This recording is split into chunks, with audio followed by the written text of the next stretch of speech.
Hi, welcome to Interview with Miss Panda. I am Amanda Miss Panda. My guest today is Mia Wenjen.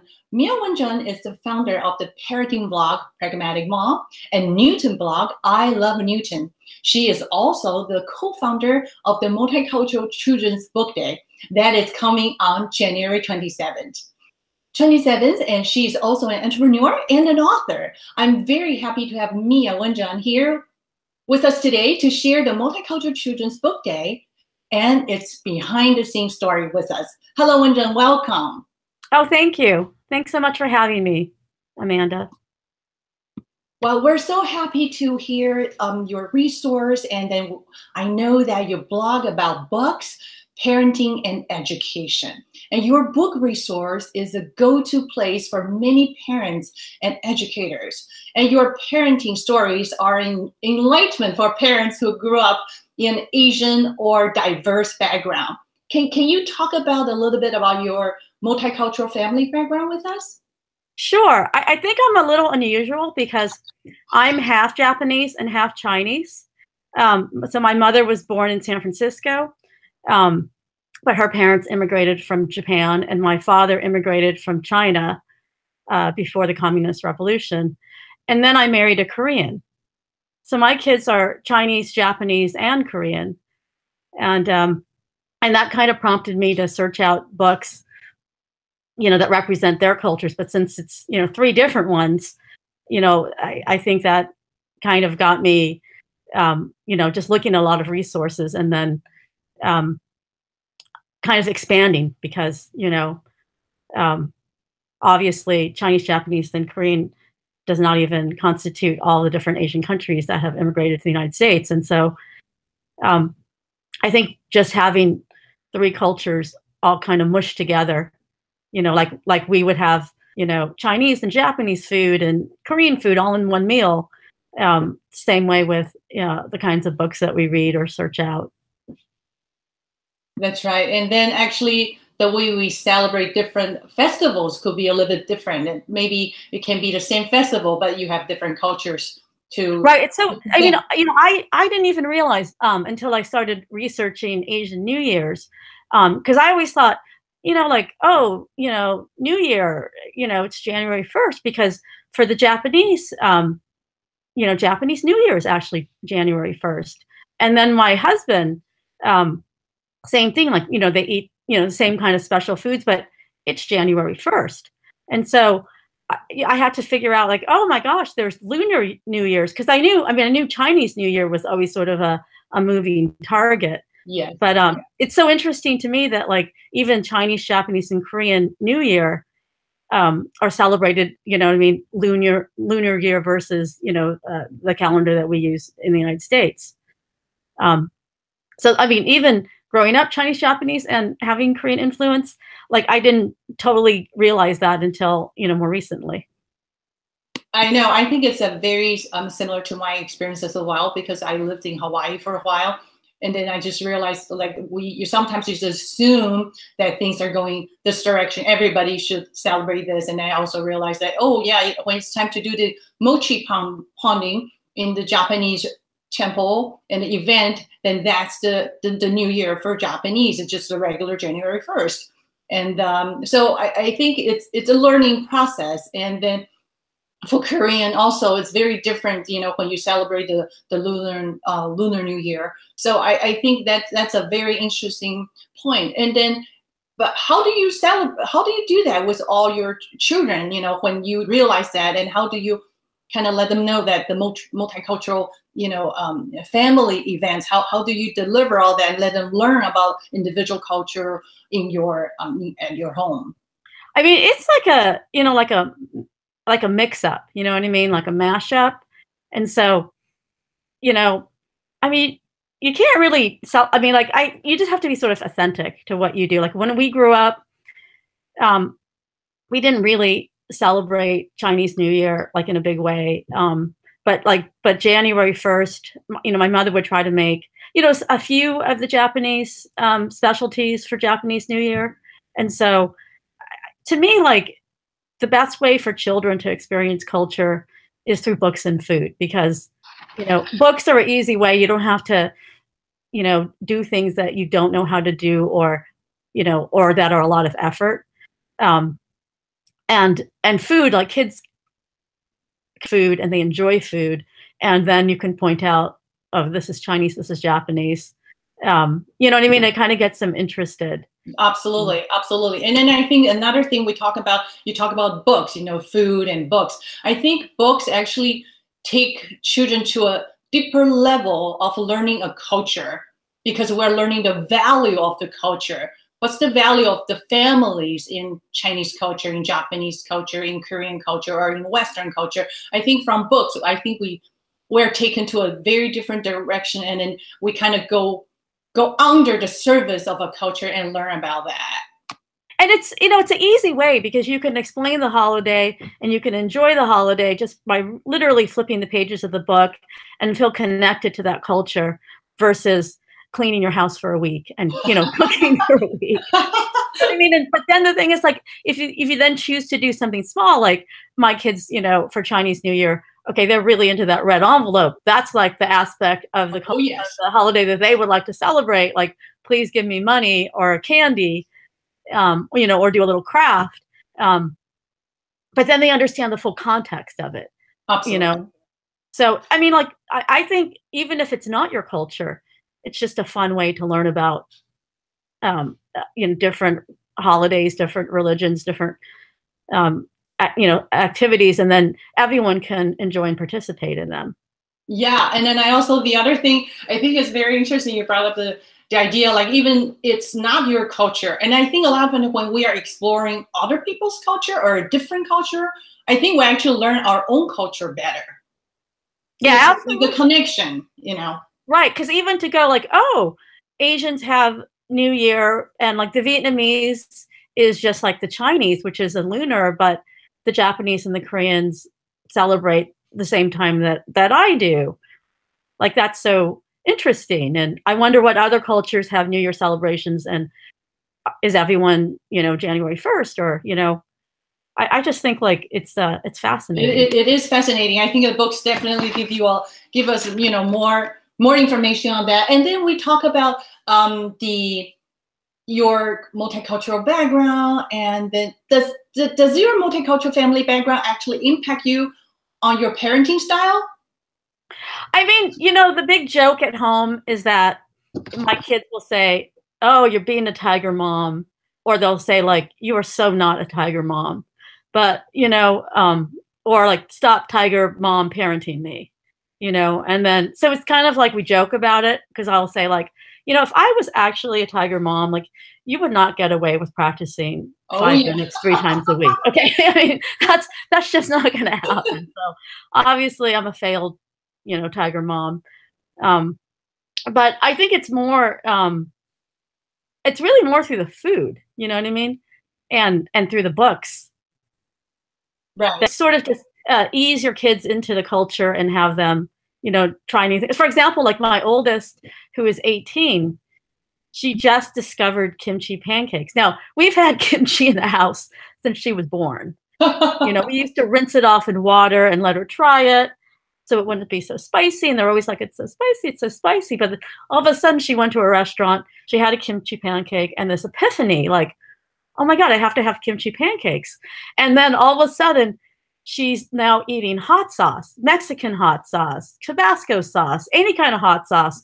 And she's got her siblings eating hot sauce. Wow. And, you know, kimchi. And all of a sudden, you know, all of a sudden, it's like this recognition of her Korean culture, her ability to tolerate spice. And then my whole thing is like, well, you know that Chinese food has spicy food. It's Szechuan. It's in a certain region. It's northern China. Exactly. You know, like, maybe you should try that too. Or here's a red pepper flake Japanese spice that, you know, you can get it at when we eat ramen, like normally you pass it over, but like, you know, here's another, it's not as spicy. Like, it's, you know, even each culture has a spice. Yeah. It's a different flavor, you know, like the Korean one's a little bit sweet, and the Chinese one is pretty fiery. The Japanese one's pretty mild. And so, you know, and then there's jalapenos and all kinds of spices and, you know, Latin American cuisine and that they use also, and, Caribbean and African, and all of a sudden we're like, oh, let's go try Ethiopian food, because now that you guys can tolerate spice, like we can go around the world in restaurants. Right. Yeah. So it's kind of fun, but it's sort of, each, you have to sort of wait for your kids to have these small epiphanies, and all you can really do is just sort of, like a book or like a food item or what you talk about, just kind of have it always there. And the minute that they show the tiniest bit of interest, you can just pounce and give them all kinds of information that, like, they're ready to take it in at that moment. Yes. That they were never ready to, Right. even though you tried really hard for 18 years. That is so true, because sometimes, you just need a little bit spark, but you need to have something there in the environment. Let them be curious about it, so you can take them somewhere and read more about it. So right. We could talk about food. We talk about, going into different directions and different multicultural spices. I think actually that could be something very small, but can be very significant, because they will be able to take that, like your daughter tried something new and she wants to learn more, and she wants to introduce the kimchi pancake to her friends, her siblings, or the family members. So from there, I want to say that. So how do we do that with books, and what motivated you to create a Multicultural Children's Book Day? So, it's so easy with books, and yet it's so hard.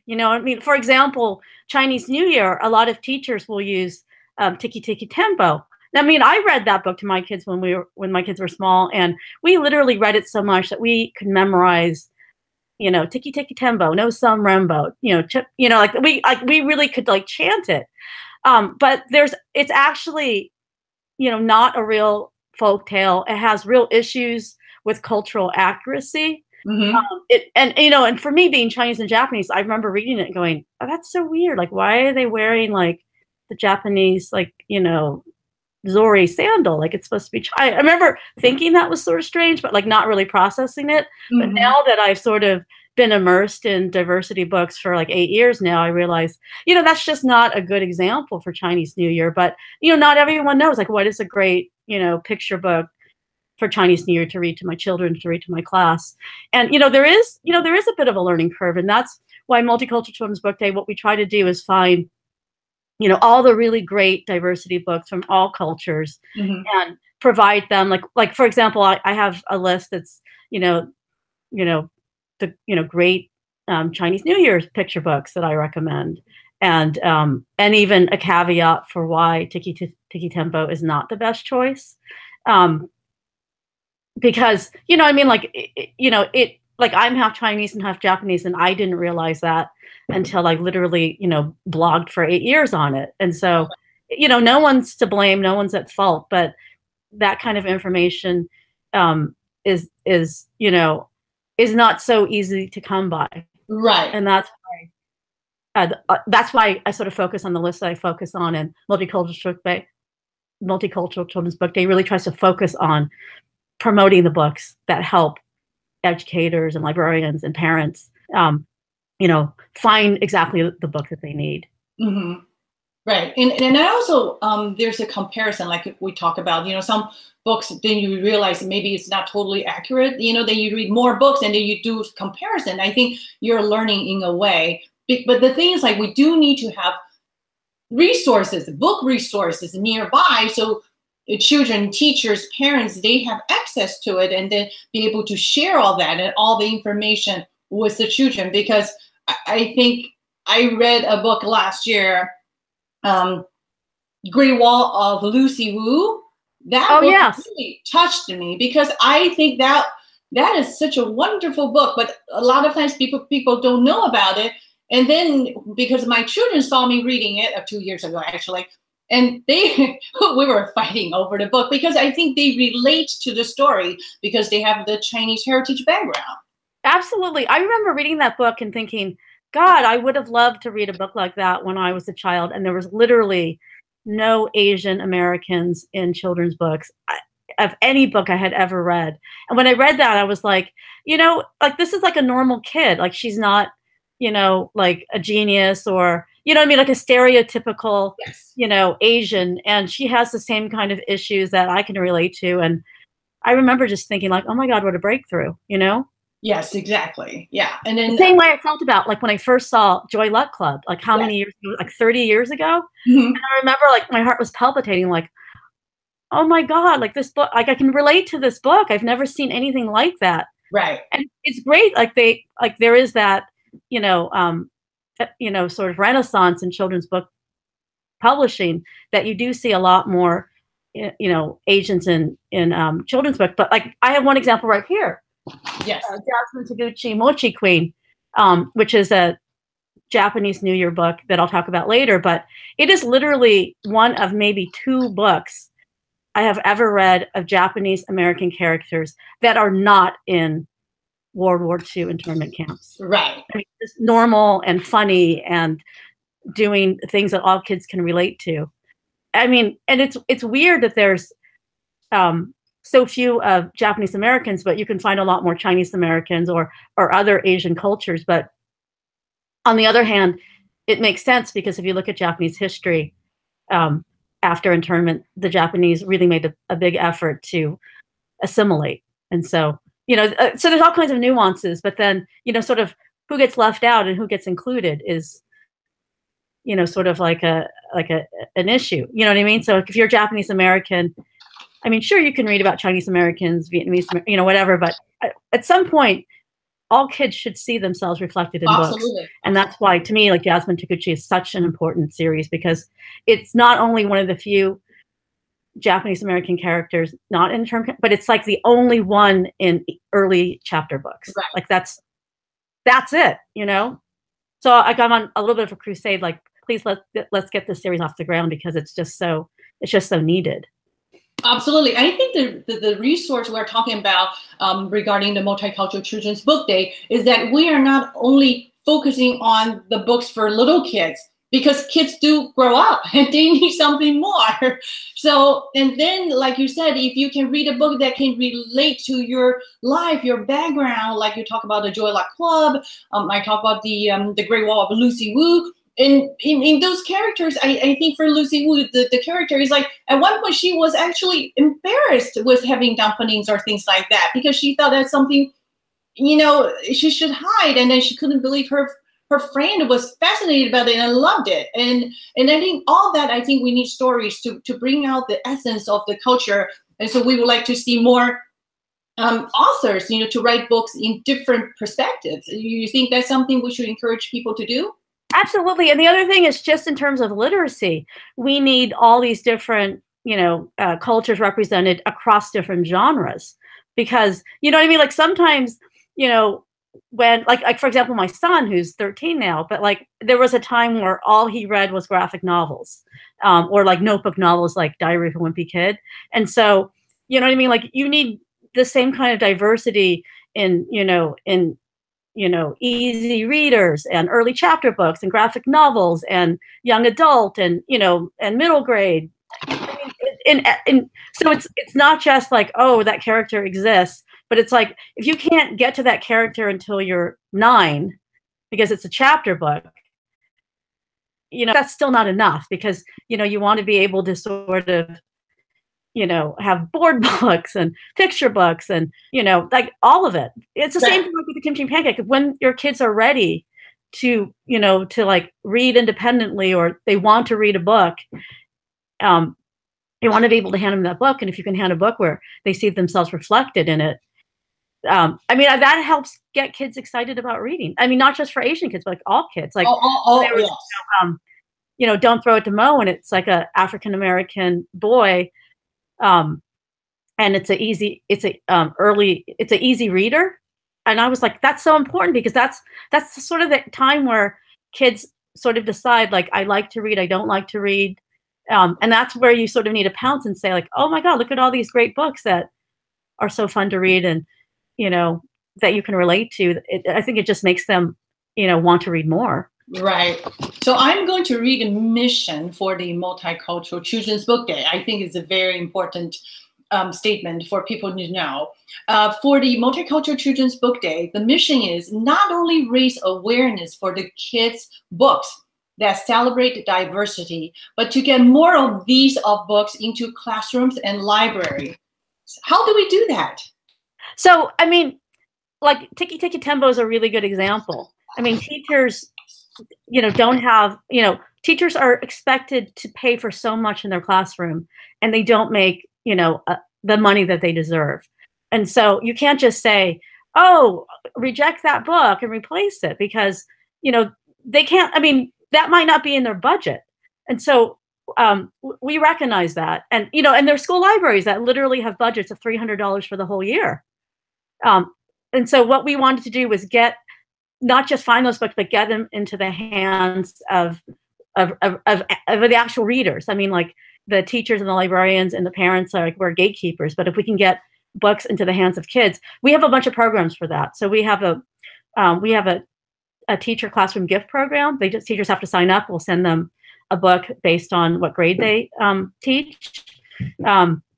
We give out books as part of Multicultural Children's Book Day. If you review a book, and you can be a parent or a teacher or a librarian or just someone who likes children's books. That's and right. We'll send you, multiple books, and all you have to do is a review. We give away, we literally give away a couple thousand books a year, which is, we don't, we're a tiny nonprofit. We don't raise a ton of money. And so we do it through the generosity of authors and publishers. And then the money that we raise, literally every $5 we raise, we mail a book to a teacher, because that's the postage and handling to get that book to that teacher. And I think we sent out almost 500 books last year to teachers. We're doing a collaboration with the Children's Book Council, and it's 15 blog posts of diversity authors. And we're literally giving away 78 books across those 15 posts. And so, we recognize, sometimes the libraries don't have the books, or the books are hard to get because there's only one copy, and you're just waiting and waiting and waiting.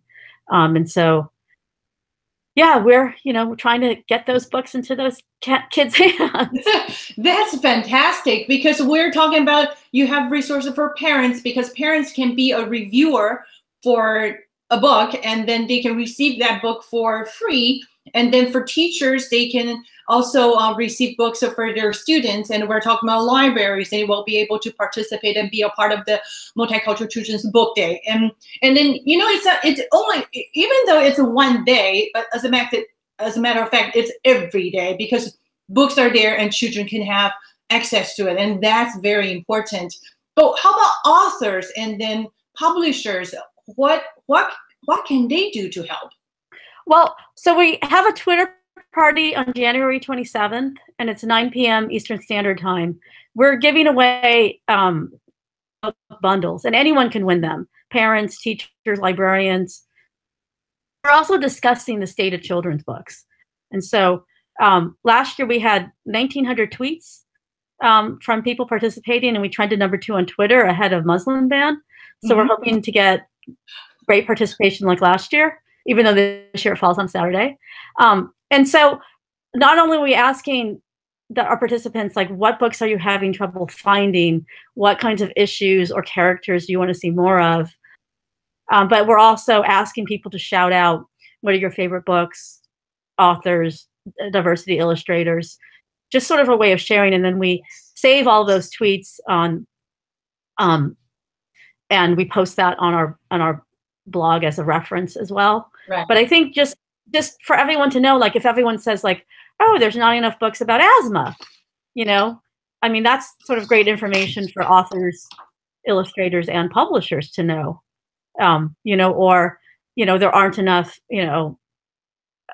books about Japanese Americans that are modern day, or, or whatever the case. Right. But like, at the end of the day, books have to find an audience. Yes. And so if people, if the audience is saying this is what we want more of, whether it's Muslim books, like, because now there's some imprints for that, which is wonderful, or more books like Percy Jackson, but authentic to different, different cultures, like that's we're seeing that being happening, which is so exciting as well. Yes. Or there's just not enough, Native American books that are contemporary.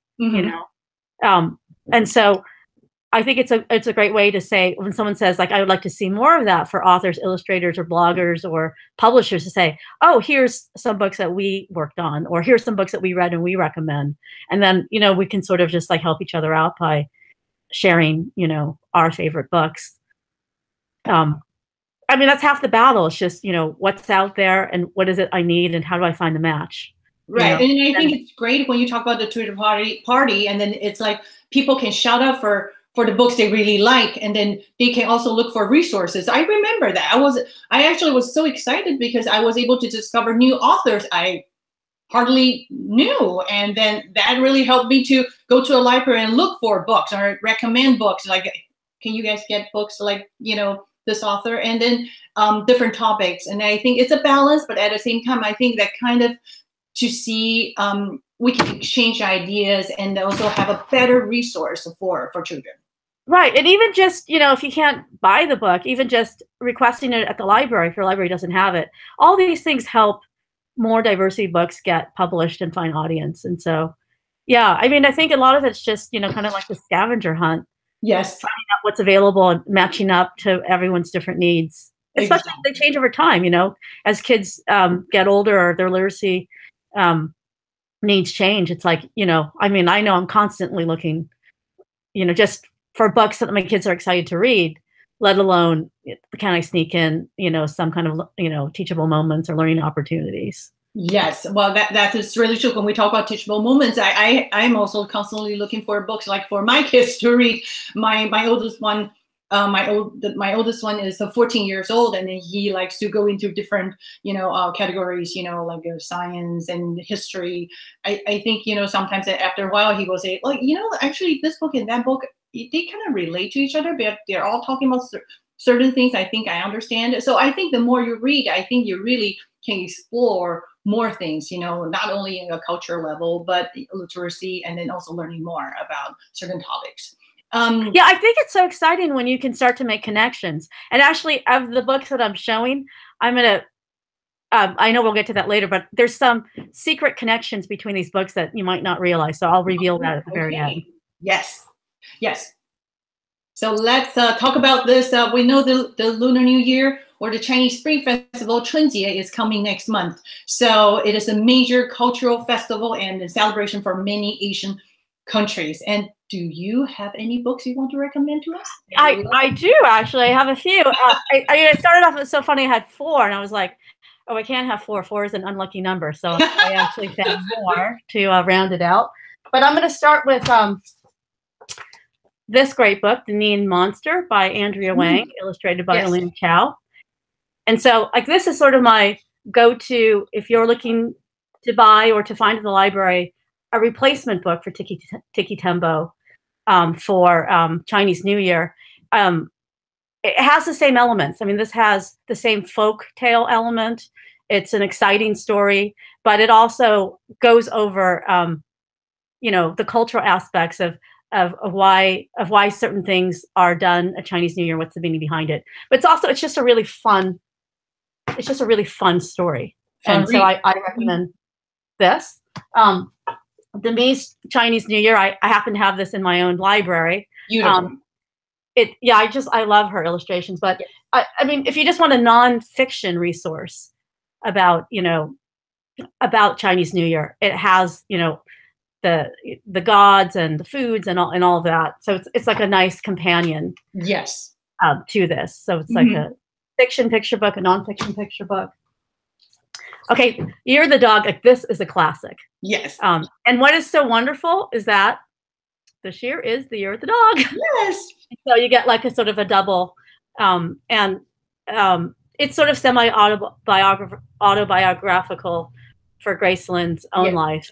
And it's also wonderful because it connects her with her best friend from childhood, who actually went on to become her editor. So that's kind of fun. And there's a connection in here to this book that I'll reveal later. Okay. And there's also a connection of this book to this book, which this is Graceland's very first picture book that she published. Yes. And she did it actually before her friend Elvinia Ling was able to work with her. So that's I thought they had worked their whole lives, but they actually didn't. Oh, okay. Oh, this is a new series that I'm really excited about. Yes. And it's by Susan Tan. Let me, oh, my fan is in the way. And it's the Scylla Lee Jenkins. This is the second book. It's out in March. The first book, I don't think I have a copy of it. But, you know, what I love about the series is that it's hilariously funny. And kids love funny. The character is really relatable. She has friendship issues. She's really spunky. You know, she has to deal with a new sibling, but also she's mixed race. So she's half Chinese and half Caucasian. And this way, the author, who's also mixed race, is able to bring up a lot of subtleties about microaggressions in terms of racism. But they're just sort of sprinkled in, like you won't even read about that in any of the reviews. Right. If you're just reading the book either aloud to your child or your child's reading it, you may or may not get it. But I think if you've ever experienced it and then you read it in the book, it's very empowering to know, you know, like my daughter is reading this book right now. Yeah. And it's, you know what, honestly, I would read it. I would recommend it alone because it's hilariously funny. I mean, she's just such a great writer. But the culture that she mixes in and just kind of the politics of a mixed race family. It's just, you know, like there's so many mixed race in general. Like you don't have to be half Chinese, half Caucasian. You can be any mixed race and recognize kind of the family politics, especially around a wedding being planned, for example. Yes. So yeah, you know, so that would be my, I think I have 5. 1, 2, 3, 4. So I have 4 Chinese New Year, and then 1 Japanese New Year, just to bring the number up to 5, because 5 is good number. 5 means all the happiness, everything comes together. Yes, whereas 4, not so good. Also, not so good in Japanese and in Chinese, and maybe Korean as well. I'm not sure, but yeah, that's very interesting. Yeah, that is definitely something very what we can look into. You know, kids can do a report of why, and then it's a culture project again. You know, how do you connect the Korean culture with the Japanese culture, the Chinese culture, the Vietnamese culture, Malaysians? I think they're all similarities, and they can be all very diverse. So thank you for sharing all the books with us. And then I will have all the information about the Multicultural Children's Book Day listed in the interview description and also on the post, so people can connect with you and then also get to know more about the Multicultural Children's Book Day. And before you go, we want to talk about your book. Can you share? I know you have a few books coming out very soon, and there's one coming out in March. Can we have a sneak preview, and can you talk about it? Thank you. Yes. So I have this. It's just a card, but my book, How to Coach Girls, is coming out March 1st. You can pre-order it now through Audrey Press, and it's a book I wrote with Allison Foley, who is my neighbor, and she is the women's head soccer coach at Boston College, and it's really meant to be sort of like a manual for anyone who coaches girls, whether you're a parent volunteer coach like my husband was, or a professional coach, just on the differences, you know, like why girls are different to coach and what we need to like it's kind of ways to make the coaching more successful. Because as it turns out, 70% of all kids quit organized sports by the age of 13, which is a lot, you know. Yes. Why? Kind of by puberty. But girls are quitting 6 times the rate of boys. And so it sort of begs the question, like, why are girls quitting, or what can we do to keep girls in sports? And it turns out, there's lots of little things that you can do as a coach, little things and big things that either derail a team or help build team chemistry that makes girls feel like this is a great place that I always want to come to. And and it's sort of, I guess, so one sort of maybe my biggest point that I would make for coaches is that, or parents or anyone, is that kids don't actually play sports because they like winning. They actually don't care about winning. And the number one thing for kids to stay in sports is that it needs to be fun. But fun is different defined by girls or boys. So girls define fun as, I need to be respected by my coach. and my teammates, and I need to feel valued.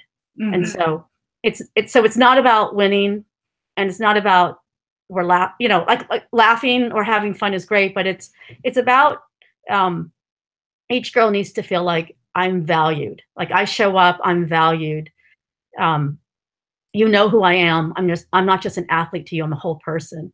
And so that would be my biggest takeaway of how we keep girls in sports. But the last thing I just want to show like some of these kind of interesting, strange connections. So both of these books, they have a character who wants to be a writer when she grows up.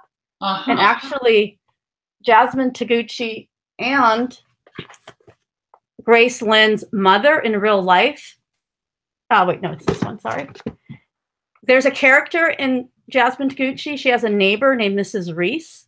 But then in the notes of just this book, because Grace Lynn tells extra stories in this special edition to celebrate You're the Dog, her mother had a neighbor also named Mrs. Reese, where they had like a kind of a tea together. So that's kind of unusual, right? Yes. And then I think I mentioned You're the Dog.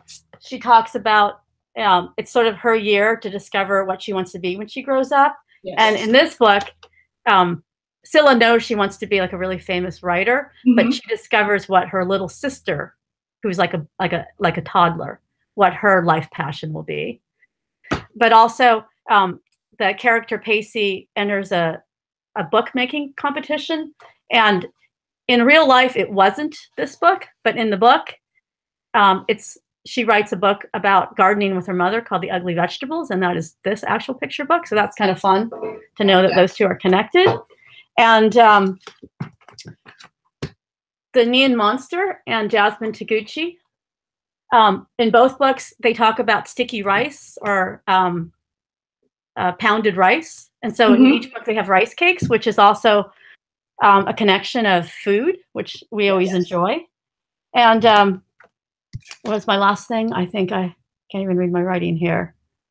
I guess just the Chinese New Year's traditions are in this book across all the books. Yes, yes. So, Demi's book is also very beautiful painting, and also a lot of history, and then actually a lot of facts in there. I think that's very fascinating if parents or teachers they're looking for books like that, because she definitely goes into different direction, not just a very like the Chinese New Year. She also writes about biographies of Lao Tzu, and also this one, Life of Genius, is Su Dongpo. So it's just amazing, her resources. Yes. Okay. Right. And even just world religions. She has the series covering all kinds of world religions. I mean, it's really like she's a treasure.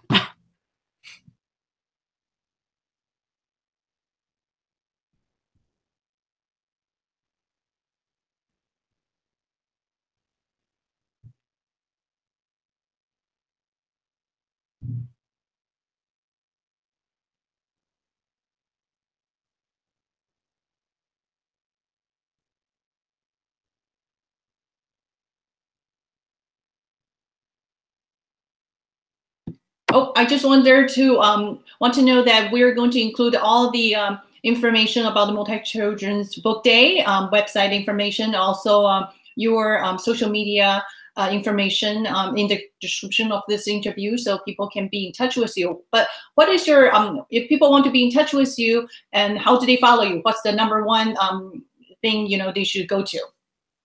All my social media is PragmaticMom. So you can find me on most platforms. All right. So thank you so much, Wenjen, for joining us today. And it is a pleasure to have you with us and to share all the great books, and then your Multicultural Children's Book Day. And it's coming on January 27th, the Multicultural Children's Book Day. So join in and then be a part of this this great event. And thank you so much, Wenjen. Thank you so much for having me. Thank you for our audience, and thank you for watching this episode of Interview with Miss Panda. And don't forget, when you read a great book about the world culture, don't forget #read your world. And then I will see you next time. 我们下次见。